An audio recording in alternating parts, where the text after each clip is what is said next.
Yo, what is going on, guys? Crypto Vibes here, also known as Crypto. Bringing you guys another video, and today, guys, I have my week 2 matchup in the Krash. I'm going up against Teddy and his Tacoma Rainers. And yeah, this time I should be able to give you guys a team builder this time. I had a little bit more time to work on my team builder rather than week 1, so I feel like I can at least tell you what the function of the team is and try to tell you what the idea of the team is, try to win the game. And some of the EVs are kind of thrown around in random spots just because, like, I didn't exactly, like, it wasn't my own fault this time, but I didn't really give myself enough time to work too hard on the EVs.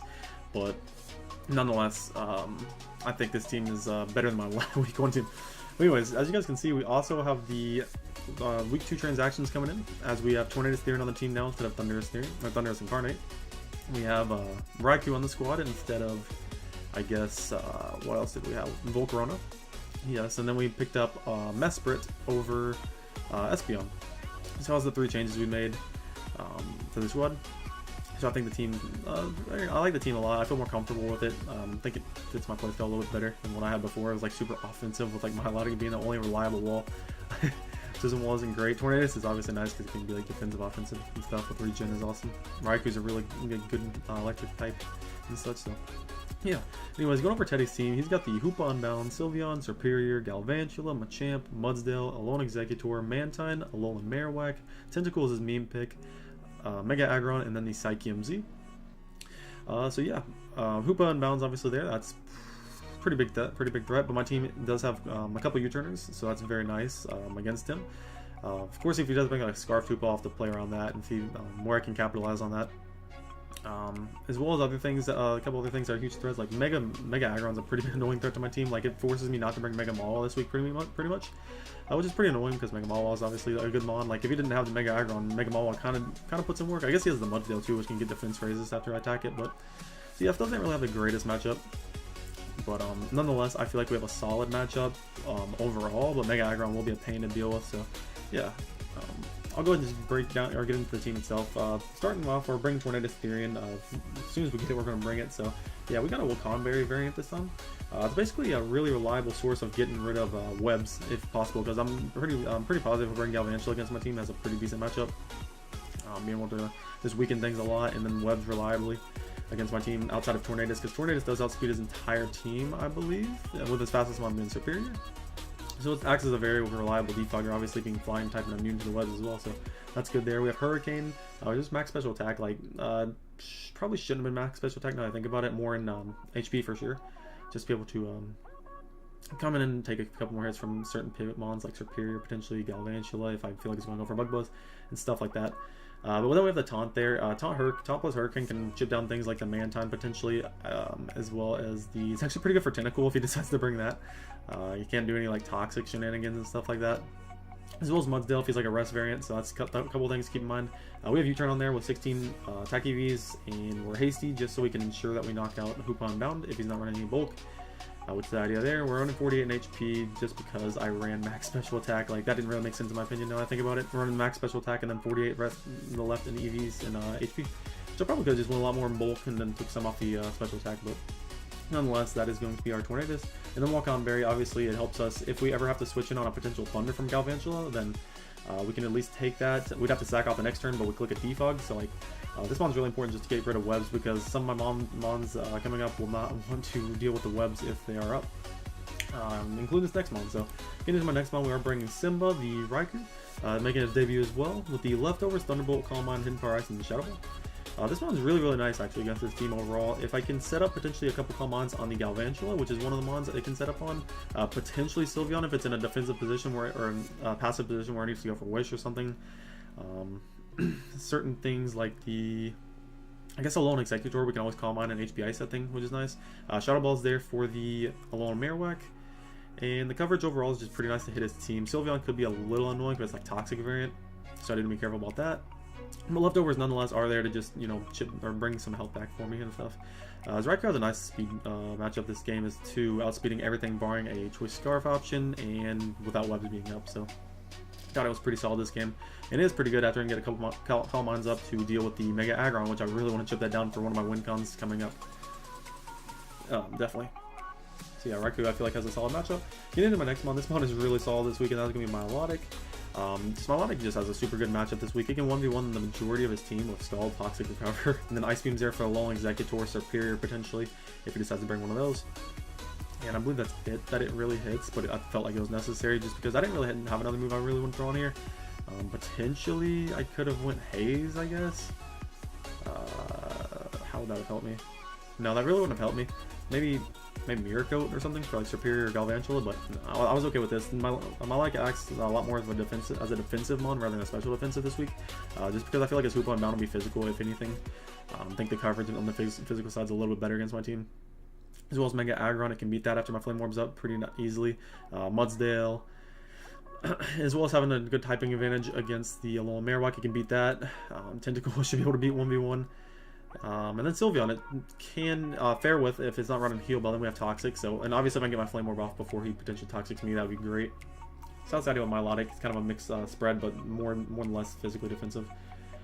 With 8 special attack EVs, I believe that lets me Oko Alone Executor with no bulk, Ice Beam guaranteed, which he could be like max HP if you're like a Trick Room variant, but nonetheless it gives me a little bit more strength. Getting into my next mon, this is probably one of my win cons. If I can get the Mega Aggron very, very low and a couple other mons just to be able to deal with them. We're bringing a Double Dance Drapion set with Poison Jab and Knockoff, Life Orb. I think this thing can set up on a couple things, potentially a Choice Lock, Hoopa Unbound into like a Dark move, which only does like 30 to us, which is a decent amount. Potentially a Sylveon if it thinks, obviously I'm just going to straight up attack with Poison Jab, or it's in like a passive position where it needs to Wish. Superior, Galvantula, like this mon does really solid against the majority of his team, and then I feel like a Double Dance Edge could just be really cool if even if I don't need to set up like an Agility, because Swords Dance can be good at breaking down his walls, and other than Mega Aggron. I believe with an SD up, Knockoff does 2-shot. Maybe it's not Fizz Def Aggron, but plus 2 gets pretty close to 2-shotting in Mega Aggron nonetheless, even if he's like close to like max Fizz Def, which is pretty nice. I think that's true. But nonetheless, we are running enough speed for a non-scarfed Hoopa Unbound, so that was pretty nice. Before Agility, of course, if we get Agility up, we outspeed everything, barring Webs being up and like I don't think there's any other Choice Scarfers. But yeah, and then Knockoff and Poison Jab just hit his team relatively nicely, so that was the idea there. Getting into my next spawn, we have our Choice Scarf Mesprit. Also making his debut, Enigma here, with Ice Beam, Thunderbolt, U-Turn, and Psychic.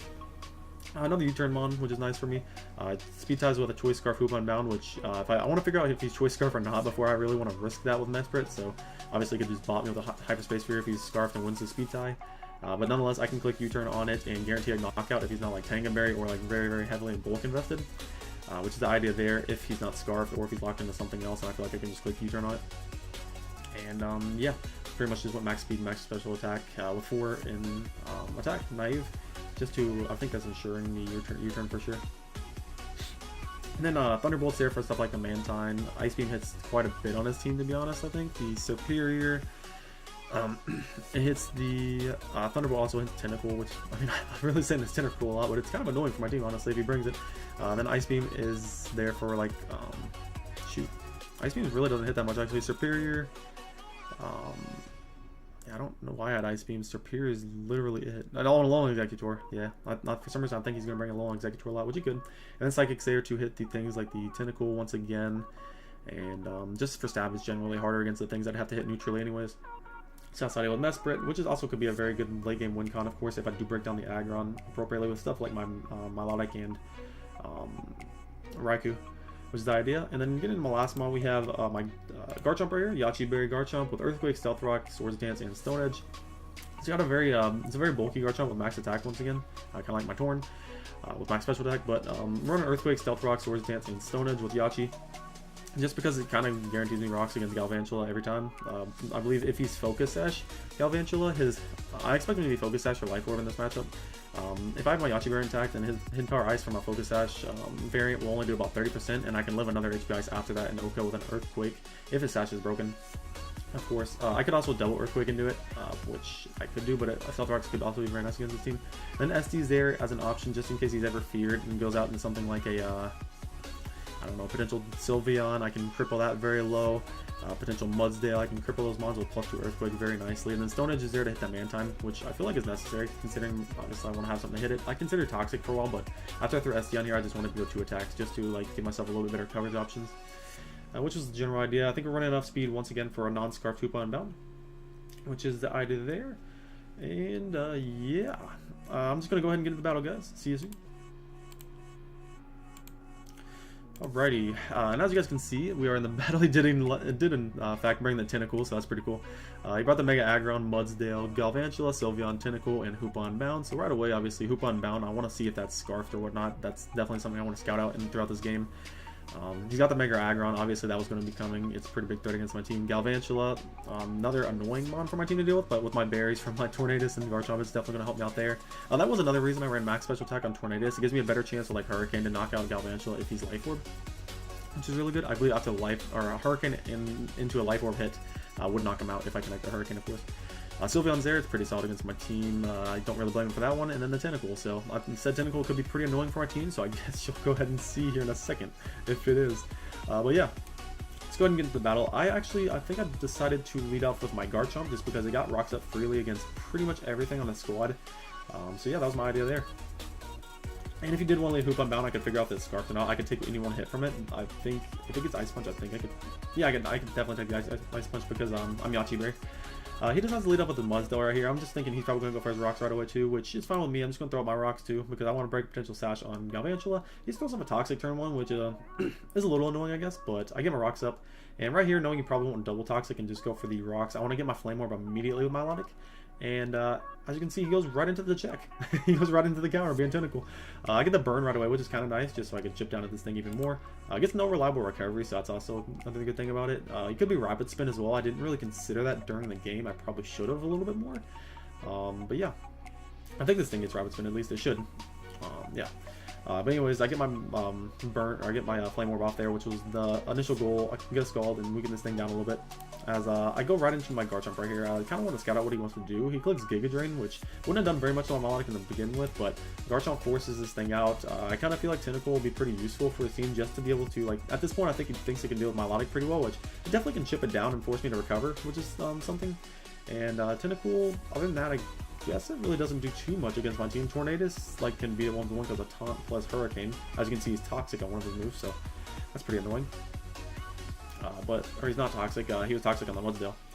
But anyways, he goes into Mudsdale right here on my Earthquake. I just want to click Quake right there, see what his initial switch-in was, and I get a crit immediately on his Mudsdale, which is pretty annoying on that for him. But if I want to click Earthquake again right here as a roll to do anything to him, I didn't want to take too much damage and plus Toxic afterwards, just because I wanted to keep this in range of Yachi from the Galvantula in case I need to knock that out later. And like I said, Earthquake's not a guaranteed kill right here after the defense boost and leftovers. And I figured just keep my Garchomp around health. He was nice. So I'll just go into my Milotic, as he actually shows the rest right here, which the crit was obviously nice for me because it forced him to rest, but it kind of sucks in a sense because now he's back at full HP. By going to my Milotic, I double back here into Garchomp because I think he's going to go into Tentacle, which is a good play for me. And I believe I set up an SC right here, just because I figured he'd probably go on to the Mudsdale this time just to try to stall a few turns of the sleep. But he actually goes hard into Hoop Unbound, which is definitely a surprising play for me. Right here, I'm kind of wanting to debate if he is Choice Scarfed or not. My only real switch into a Choice Scarfed Hoop Unbound at this point was, I mean, I could have risked Drapion, I guess, but I don't know what set he is. If he's not Scarfed, I can just knock him out right here with Earthquake. And if he is Scarfed, I can also go into either Drapion or Milotic the following turn. And I do know this is Scarfed at this point, so that's something to keep in mind. But right here, I just stay in, see if he's Scarfed or not. And as you can see, he is Choice Scarfed. He knocks out my Garchomp, and yeah, unfortunate, but Garchomp got the rocks up. It forced the Mudsdale to rest, which was pretty nice, honestly. Garchomp starting off the season 0-2, which is just not very good with Garchomp, I guess. But we can send in Milotic right here and just throw up a recover. We know he's locked, basically, at this point. If we can just keep chipping that thing down, potentially Mesprit. Obviously, Mesprit is Scarfed too, so I potentially am risking a Speed Tie if he's Jolly as well. But things like Mesprit, Tornadus can potentially really hurt that thing with U-turn. And an Agility Drapion would be very nice if we can get one up. He goes into Tentacle right here against my Milotic. I kind of just want to stay in against this thing because I don't really want anything else getting Toxic at this point. I could have went Drapion, but on the off chance he's running Scald, I don't want to get burnt considering Drapion's one of my good win cons. So I'm just going to stay in here, click Scald, and weaken this thing down. Is he clicking Giga Drain, which it's really annoying because he's staying out of range of dying just barely at my Scalds, and that's the best thing I can hit him with. As he actually goes into Sylveon right here, as I click Scald again, kind of hoping I don't burn him because I have the Toxic on deck back, which I'm going to go for right here, I believe, on the Wish. And yeah, I'm just weakening the Sylveon, which is nice overall. I believe I click Scald once again. Probably should have recovered if you Hyper Voice. Yeah, I clicked recovered, but actually was a better play. Yeah, I should have clicked recover, and I did click recover. Obviously, that allowed his tentacle to get the wish back, but the Sylveon is toxic now, which is really, really good. That his main like support option for the team overall is crippled in a sense. So he goes on to Tentacle once again. I'm just gonna stay in and click Scald against this thing as he actually goes right back into Sylveon. So I guess trying to get this thing healthier with some wish passing. As I get a Scald off right there. And right here, I believe I click Scald once again on his wish, which right here, if he has Protect, he can keep doing this if he wants, but he's going to be getting the toxic damage is going to rack up, so it's not really going to be a beneficial position for him. So my play right here should have been, I believe I Scald once again. I probably should have recovered. I probably should have recovered, yeah, because he was going to click Hyper Voice right there or Protect, which it means I could have got back into full. He was either dying right there if he didn't click Protect. Well, he was dying either way. So yeah, I definitely should have clicked Recover, just because Hyper Voice was a pretty obvious play, unless you wanted to switch out of something. And I could have been at full anyway, so definitely risking my Milotic a little bit, because it's very, very low now, in range of Galvantula 100%. And I'm going to make the switch right into my Raikou. It either gets in before webs, which is nice, and it can take the Thunder very nicely. And we have our leftovers right here. So right here, I actually decided to just throw up a Calm Mind. If he goes aggressively and switches into his Hoop Unbound, that'd be a little annoying, but I didn't think he would. As we just throw up a Calm Mind right here, as he gets up his webs, which isn't the worst thing in the world. We have Tornadus in the back to potentially defog late game. He goes into the Mudsdale right here on my second Calm Mind, so I believe Hidden Power Ice 2 shots, and if not, he's still not burned out turn to sleep yet, so we can beat this 1v1 at this point. And I guess he wants a Scalpel right here. He goes back into his Galvantula as we click the Hidden Power Ice, and this thing is going to drop, so that's definitely okay with me right here. And what comes out is the Hoop Unbound. So this was a really good turn for me in my opinion, like scouting wise, because the only way he knocks me out right here is if he's adamant Scarfed with Hyperspace Fury is the strongest move to hit me right here. He doesn't get Earthquake or anything. So if he knocks me out, that means he's adamant, and hopefully he doesn't get like a crit or anything, so I don't get to figure that information out. But if he knocks me out right here with a Hyperspace Fury, that means he's adamant, and that means Scarf Mesprit can kill him or beat it 1v1 in a potential fight or whatever, which is good information to find out. And if he doesn't knock me out, then I can knock him out with the Thunderbolt right here, as I'll live very briefly. But if I can knock out the Hoop Unbound, that's just great, because that's his biggest threat left. And if you look at the rest of his team, it's kind of Milotic fodder, just a Milotic in general.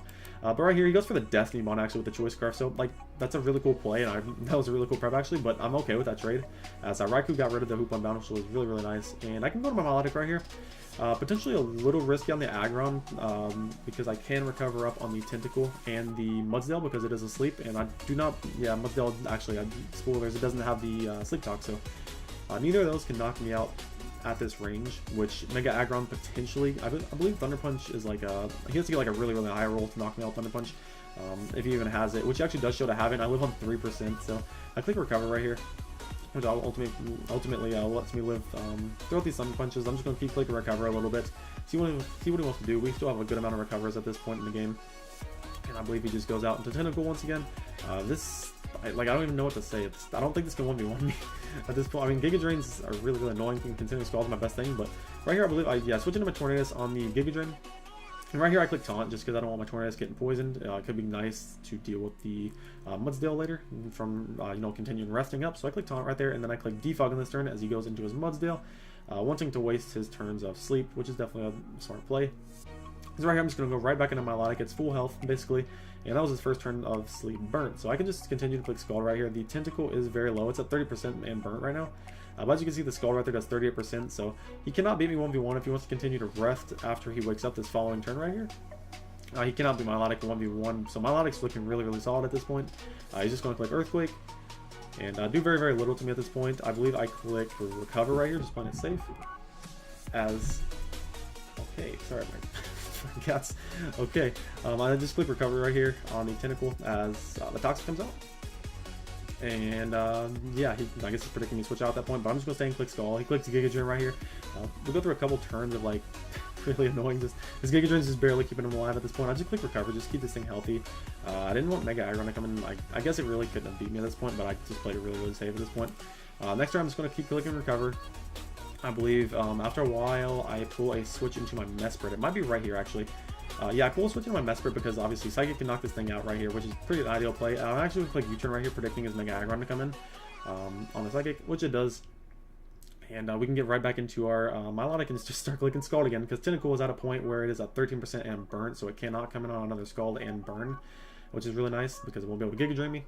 Right here, I believe he could have went Tentacle right here if he wanted to on my obvious recover, but he goes into Mudsdale instead, which can rest up on me. But like I said, once it's rested, Scald can beat it through 3 turns of sleep, which is good.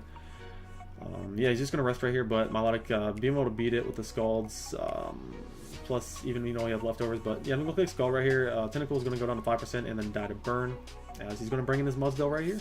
I believe no Mega Aggron comes in, as I'm gonna click Scald right here, and I believe it dies to 2 more. He's gonna click Thunder Punch right here. I believe I just play my Milotic very carefully right here. Just click Recover once again. Did not want to get crit. At this point, Milotic just wins the game if I play it properly and just keep recovering up and attacking when I need to. And we're already burnt, so we don't have to worry about getting paralyzed or anything, which is nice.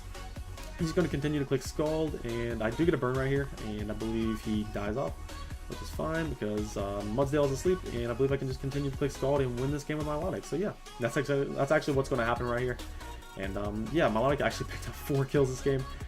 Yeah, the team was pretty weak to Milotic considering Galvantula was really the only thing offensively that beat it, and then defensively, like, he didn't really have anything that 1v1'd it after I got my Flame Orb up. I guess Tentacle, like if I was like just leftovers or something, Tentacle with Toxic could have 1v1 me, which was pretty cool on his part to bring the Tentacle. It definitely put in some work, but for the most part, I wasn't able to do too much. But anyways, yeah, I didn't bring either of his grasses, I guess, but like they didn't have really a good matchup. That's the thing with Tornadus. Like Tornadus and Milotic actually are really nice together because Tornadus obviously pressures those grasses very, very fast, to faster than his superior, which is good, and such like that and stuff like that. So kind of helps open the doors for Milotic in certain games, which is nice. And yeah, that was our week 2 matchup. We ended up bouncing back after taking a loss in our first week, and we're sitting at 1-1 +3 now, I believe, which isn't too bad, I guess. And I believe we take on Tsunami in week 3, so that should be fun for sure. Always fun playing Tsunami. But yeah, that was it from me, guys. If you guys did enjoy, leave a like for sure if you guys want to, and subscribe if new. Really would appreciate it, guys. It means a lot. And yeah, peace.